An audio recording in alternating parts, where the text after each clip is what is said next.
Shovel Knight Dig is Nitrome and Yacht Club Games' 2022 prequel to Shovel of Hope, and this game's pretty good. It follows similar gameplay mechanics to Treasure Trove, but it completely reimagines the medium. Shovel Knight went from 1980 to 2020, and the fresh new paint job comes with a slew of gameplay changes. Shovel Knight Dig is a roguelite, and this new game mode fits the series like a glove. Dig is a really solid foundation, and while it does lack some much needed content, runs are still rewarding in their own right. Despite some glaring issues, I had fun with this game, and I really like the changes they made to traditional Shovel Knight gameplay. For the first time in Yacht Club Games' history, Shovel Knight uses his titular tool for something it was actually intended to do. Dig.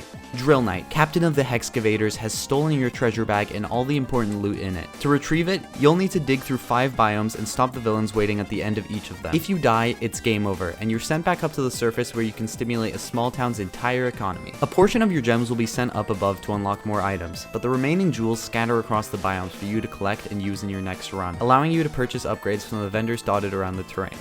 Or, I guess, around the subterranean. The 4 main upgrade types you'll run into across the different biomes are as follows. Relics, reusable items which you can activate with mana. Accessories, passive items that grant you a buff for the rest of the run. Armor, outfits that grant you unique gameplay experiences throughout your run. And shovel blade techniques, abilities that strengthen your blade by providing new attack opportunities. Armor is selected before the run, while relics, accessories, and shovel blade techniques can be bought and collected during your expeditions, allowing you to slowly increase your power as you progress through the cavern. And while the item selection is a little lacking in my opinion, they've introduced a lot of fun new things like the Coffer of Safekeeping. Each area hosts a boss at the end of it, and they are not happy with you digging into their turf. Shroom Knight sprays you with spores. Mole Knight adds splashes to his bashes, and Hive Knight, not that one, will leave a sting. The Hexcavators fights are all pretty easy, but there's still a fun way to end a stage. I just wish they had some alternate dialogue. Once you've defeated one, you can choose which world you want to explore along your route. In a standard run, you're only able to play through 4 of the 7 worlds, making the choice of which routes to take. However, if you're able to uncover more of the plot and find out the secrets of the caverns,